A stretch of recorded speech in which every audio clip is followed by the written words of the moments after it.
Like many young women, I dreamed of love, family, and a happy home. But after the wedding, the man I thought I knew changed. Briefly describe how things started off hopeful. Show the shift from love to control and abuse.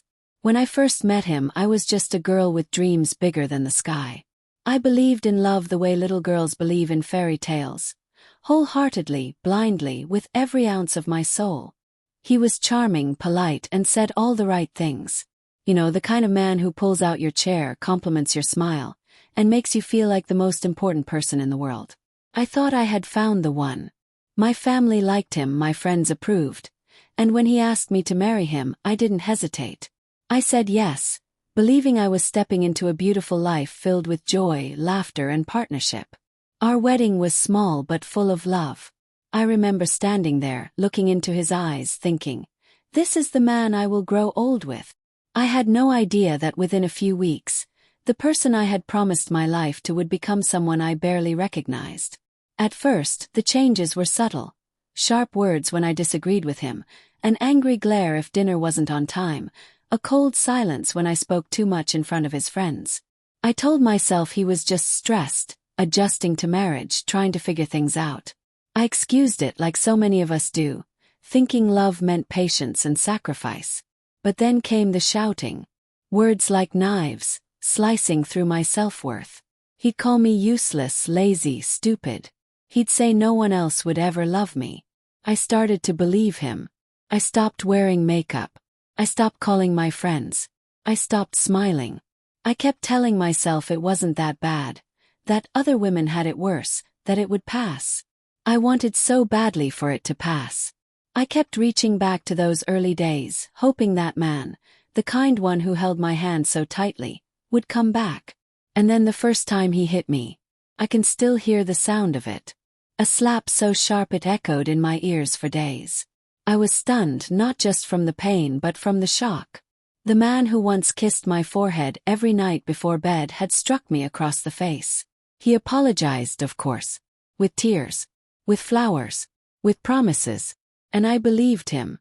Because when you love someone, especially deeply, you don't want to believe they're capable of such cruelty.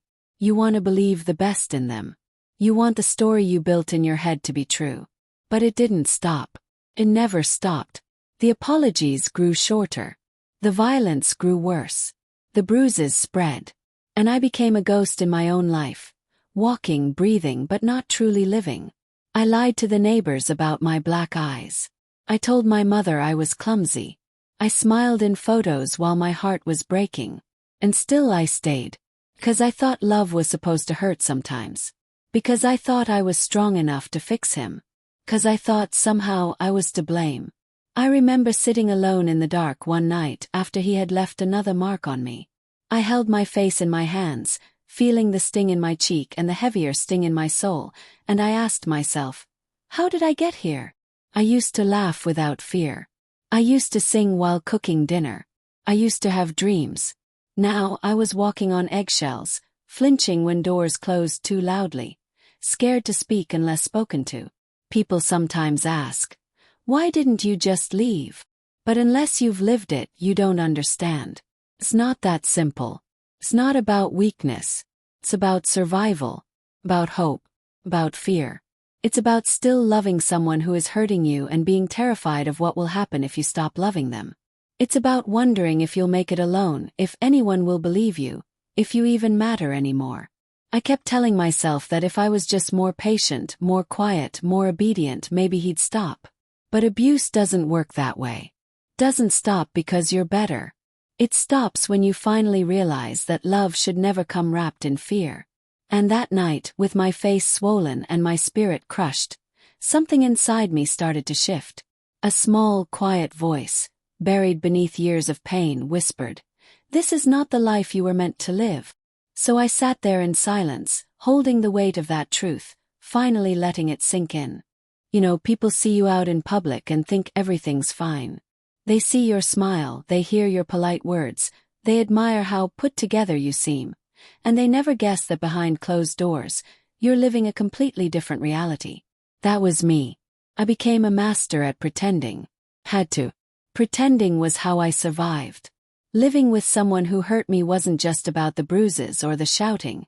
It was the fear. The constant, suffocating fear that controlled every breath I took.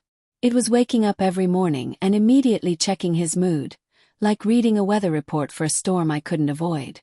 It was staying quiet when I wanted to speak. It was choosing every word like I was defusing a bomb. It was knowing that anything, burning the rice, looking at my phone too long, not answering quickly enough, could set him off.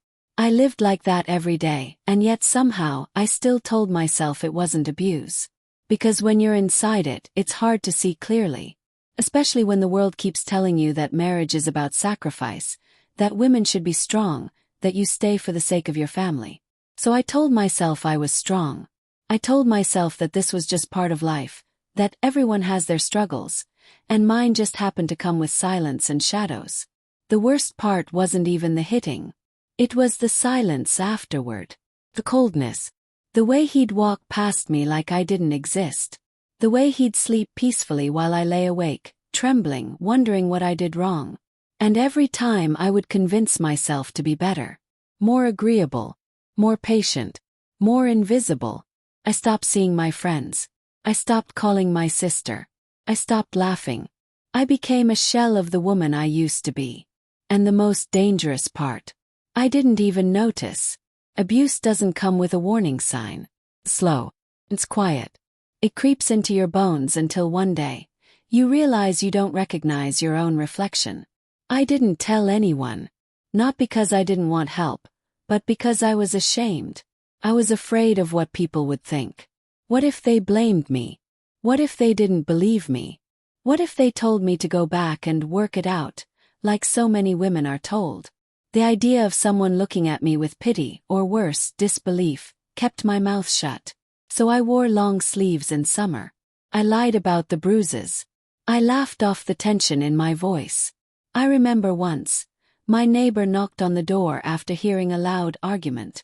She asked if everything was okay. And I smiled and said, "Oh, just a silly little fight. Nothing serious." Then I closed the door and cried silently in the bathroom because it was something serious. It was always serious. But I didn't know how to admit it. Not even to myself. There's a special kind of loneliness that comes from being surrounded by people who don't know you're in pain. I'd sit at family dinners, nodding along, pretending everything was fine while my body ached and my heart begged for someone. Anyone to see through the act. But no one did. I was too good at pretending. And I was too afraid to let the truth slip out.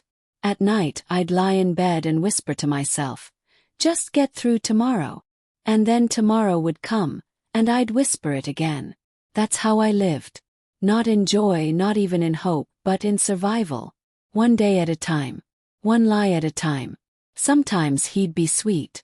That's the part people don't understand. He wasn't a monster all the time. There were moments, soft, fleeting moments, where he'd hold my hand or bring home something small and I'd think, maybe it's changing. Maybe he's trying. And those little glimmers of hope kept me there longer than I care to admit. I clung to them like they were lifelines, even though they were just the bait in the cycle of abuse. But inside I was slowly fading. The woman who used to dream, to dance, to laugh out loud, she was gone. Or at least that's what I thought. And yet, every now and then, in the quietest moments, I'd still hear her. A whisper buried deep in my chest saying, "You don't deserve this. This isn't love. This isn't your life." I ignored her voice for a long time. But she never stopped speaking. And one day, I knew I couldn't ignore her anymore. There comes a moment in every woman's life when she faces herself in the mirror and sees the truth. Not the version she presents to the world, not the one she tells her family or her friends, but the real truth. For me, that moment came late one night after one of the worst beatings I'd ever endured.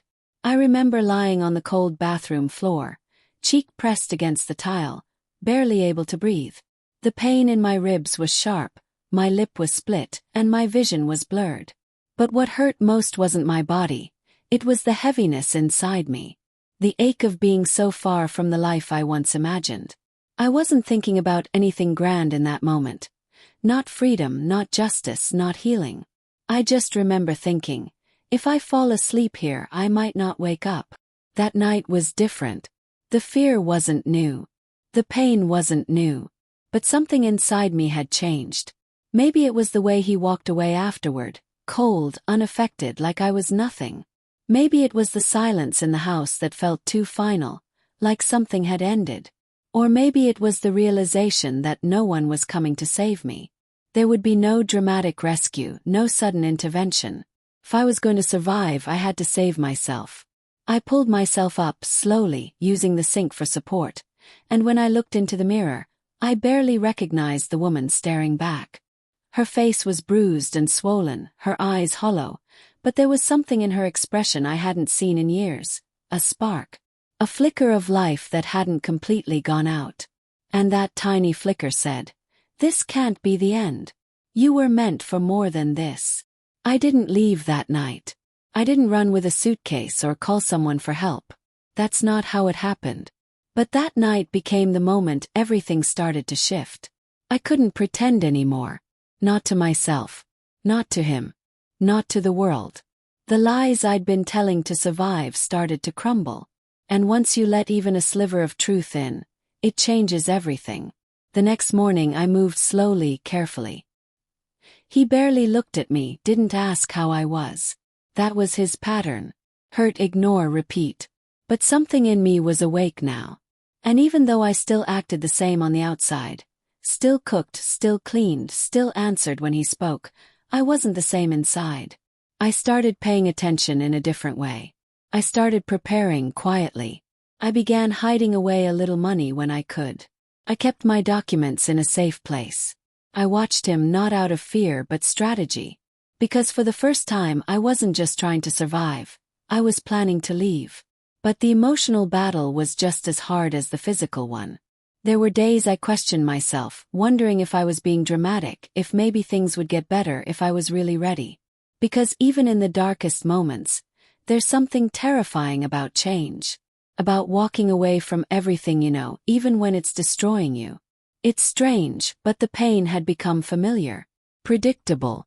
And sometimes, familiarity can feel safer than the unknown. Still, I held on to that voice. That spark. That memory of the girl I used to be before fear took over. I would talk to her silently, while folding laundry or stirring a pot of soup. I'd tell her, "I haven't forgotten you. I'm coming back for you." One evening, I watched the sunset through the kitchen window. It painted the whole sky in gold and orange, and I stood there with tears running down my cheeks. Because for the first time in years I felt something beautiful. I didn't feel joy, not yet, but I felt possibility. I realized I still had time. I was still here. I had survived this long, and that meant something. That meant I still had a choice. Leaving wasn't sudden. It wasn't clean or easy. But the decision, asterisk the knowing asterisk, that's what mattered most. That was the turning point. I didn't have everything figured out. I didn't even know where I'd go. But I knew if I stayed I would lose myself completely. And that was no longer an option. So I made a promise to myself that night. I promised that no matter how hard it was, no matter how afraid I felt, I would not go down like this. I would not let this be my story. Leaving him was the hardest thing I've ever done in my life. Not because I loved him. By then, that love had been chipped away, bruised and silenced. Not because I doubted he was hurting me. I knew what was happening was wrong. I knew it in my bones. But leaving still felt like stepping off the edge of a cliff with no idea what was waiting below. And yet I did it. Because staying would have meant slowly disappearing. And I wanted to live. I wanted to feel the air in my lungs again without fear. I wanted to remember who I was before pain rewrote my story. People think leaving is an act of weakness or desperation. But the truth, leaving was the bravest thing I've ever done. Didn't look brave though. Looked messy. It looked like trembling hands packing a small bag when he left for work. It looked like my heart pounding so loud I could barely hear my own thoughts. It looked like trying to call a shelter and hanging up 3 times before I had the courage to speak. It looked like holding back tears in front of my children because I didn't want them to feel afraid. I didn't have a grand plan. I didn't have a place to stay where I'd be warm and safe and welcome. I just had that tiny persistent voice inside me that kept saying, "You can't go back. Not this time." So I left. I walked out that door and didn't look back. Not because I wasn't scared, but because I was more scared of what would happen if I stayed. The first few days were unbearable. I cried every night. I questioned myself constantly. I missed things I didn't expect to miss. My own bed, the smell of my old apartment, the sound of my child's laughter in the kitchen before everything went dark. I missed the version of life I'd worked so hard to pretend was okay. Because even dysfunction has a rhythm. Even pain becomes routine. But every time I felt that pull to go back, I reminded myself of the nights I curled into a ball on the bathroom floor. The mornings I woke up afraid to move. The way I stopped recognizing my own reflection. I reminded myself that nothing, no comfort, no familiarity, no hollow apology, was worth going back to a life where I was not safe. I had to rebuild everything. And I mean everything. My finances were a mess. My self-esteem was in pieces. I didn't even know how to look someone in the eye anymore without flinching. But day by day, brick by brick, I started to build a new life. It didn't happen overnight. There were times I stumbled, times I felt the ache of loneliness so deeply I thought it might crush me. But I also started noticing small things. The sound of silence that wasn't tense or terrifying, the way my shoulders relaxed for the first time in years, the way I began to laugh again, quietly at first, then louder. I went back to work. I made friends. I slowly started telling the truth about what had happened. That was its own kind of healing, saying it out loud, letting the words exist outside of me instead of just inside my head. People often think survivors stay silent out of pride or stubbornness. But really, it's the shame. It's the deep, gnawing feeling that maybe we let it happen, that maybe we deserved it. It takes courage to face that voice and say, "No, it wasn't my fault." And let me tell you something else. It wasn't just about escaping him. It was about choosing me. For the first time in a long time, I put myself first. I said, I matter. My life matters. My future matters. That's not selfish. That's survival. That's power. We grow up being told to be patient, to forgive, to endure. But no one ever tells us that it's okay to walk away from anything that kills our spirit. I still remember the day I realized I wasn't afraid anymore. It was something small. I dropped a glass in the kitchen and it shattered. 4 years, that sound would have sent me into panic, waiting for him to come storming in. But that day, I stood there in the quiet, broom in hand, heart steady. And I smiled. Because no one was coming to hurt me. No one was yelling. I was free. That's the thing about leaving. It doesn't make everything better right away. But it opens the door. Gives you a chance. Chance to breathe. Chance to heal. A chance to live without fear dictating every step. And sometimes that chance is everything. Took time. So much time. I didn't walk out of that house and suddenly become whole again. Healing isn't a straight line. It doesn't come in neat chapters with a clear beginning, middle, and end. Comes in waves. Some days I felt like I could do anything, like the worst was behind me, like the world was wide open. Other days, I woke up feeling the weight of everything I'd been through pressing down on me, reminding me how fragile I still was. But I kept going. I kept showing up for myself little by little. At first, that looked like learning how to be alone without being afraid. I remember sitting in my own apartment, the silence so loud it was almost uncomfortable. But then I realized it was peaceful. No shouting. No footsteps coming down the hall with anger. Just quiet. And in that quiet, I started to hear myself again. My own thoughts. My own voice. Got a job. It wasn't fancy, but it gave me structure, purpose, and independence. Every paycheck felt like a declaration. I am standing on my own 2 feet. I learned how to budget, how to cook for one, how to take care of myself in ways I had forgotten how to do. And I started reconnecting, with friends I had lost touch with family I had pushed away out of shame, and most importantly with myself. Found therapy. First I hated it. Talking about everything made it real again, made it raw. But over time it became a place where I could be completely honest. No masks, no pretending. Just me, showing up messy and scared and trying. That's where I learned the difference between surviving and healing. Surviving is what you do to stay alive. Healing is what you do to live. Years passed. And those years, as hard as they were, gave me something I never thought I'd feel again: freedom. I started laughing again, really laughing.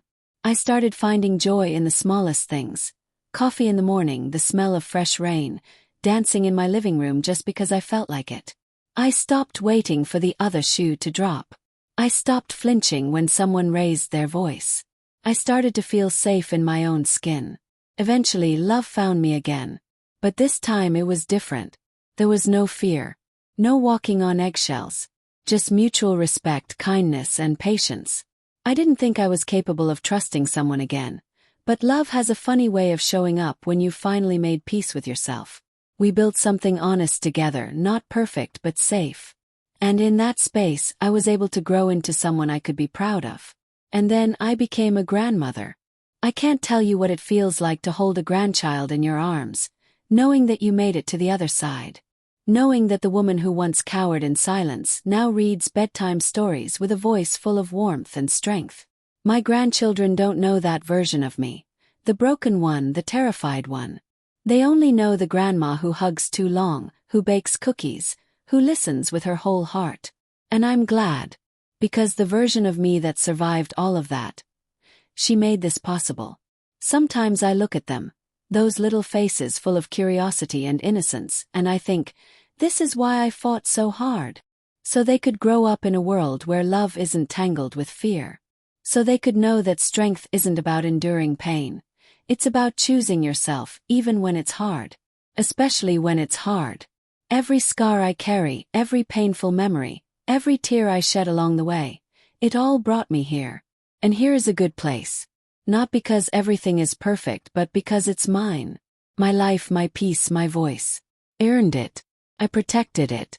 And now I live it fully, with a heart that is softer, not harder, because of what I've been through. So when people look at me and say, "You're so strong," I smile. Not because I feel strong every day, but because I know what it took to become this version of myself. I know what I had to leave behind, what I had to rebuild, and what I had to forgive. Not just in others, but in myself. And I think if that broken young woman could see me now, sitting here, surrounded by love, no longer afraid of her own life, she'd be proud. Not just because I survived, but because I never gave up on becoming whole. Now that I've walked through the fire and come out on the other side, I've learned something deeply important, something I carry with me every single day. It's this. The story I lived through, as painful as it was, wasn't just meant to break me. It was meant to become something more. It was meant to be used. And I don't mean used in the way I was used before. Silenced, overlooked, dismissed. I mean used as a light, as a voice, as a reminder to others that they are not alone. Because after everything, after the abuse, after the fear, after the leaving, the rebuilding, the healing, I realize there's still more. There's a part of healing that isn't just about ourselves. It's about reaching back. It's about turning around and offering your hand to the next woman standing where you once stood, trembling, unsure, aching for someone to see her. That's why I speak now. That's why I share. Not because it's easy. Some memories still burn when I say them out loud, but because I know what silence does. I know how dangerous it can be when women feel like no one else understands. I know how many sit quietly in rooms just like this one, with smiles on their faces and bruises on their souls, thinking they're the only ones. And I want them to know, you're not alone. Not then. Not now. Not ever. When I tell my story, I don't do it for sympathy. I do it for truth. I do it because the shame I used to carry wasn't mine to begin with. And maybe if I can say it out loud, someone else will have the courage to speak up, to reach out, to take that first terrifying step toward freedom. Sometimes women come up to me quietly after I speak. They wait until the room has emptied a little, until no one's listening, and then they say the words I know too well. That's my story too. And I look them in the eyes and I say, I know. See you. And I believe you. Because that's where healing begins. With someone who sees you. With someone who says, you don't have to carry this alone. I've spoken in shelters, in community centers, in living rooms filled with women just trying to hold their lives together. I've had women of all ages tell me their stories. Some who got out, some who are still there, and some who never told a soul until that moment. And every time I think about how powerful we become when we stop hiding. When we start saying, "Me too." Not out of pity but out of power. You see, our stories are more than just survival, they're seeds. And when we speak them, they grow into courage in someone else. They grow into action, into strength, into change. I didn't survive just to return to silence. I survived so I could speak, so I could break the cycle, so I could be the voice I once needed and couldn't find. And it doesn't take a stage or a microphone to do that. Sometimes it's just a conversation. Text. A quiet moment when someone's eyes ask a question, and you choose to tell the truth. That's how we change things, not just through laws or systems but through connection, through compassion, through women lifting each other up, one story at a time. Now, when I see my grandchildren growing up, I think about the world I want for them. I want them to know love that is safe.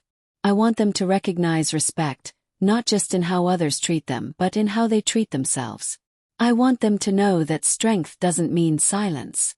That real courage sometimes looks like walking away, like starting over, like telling the truth even when your voice shakes. I may be older now. My hair is grayer, my hands softer. But I've never felt stronger. Because strength, I've learned, doesn't always roar. Sometimes it whispers. Sometimes it's quiet and steady. Sometimes it's just the choice to keep going, to keep healing, and to keep speaking no matter what. And if sharing my truth means one woman finds the strength to say, "I deserve more," then every scar, every tear, every hard day was worth it.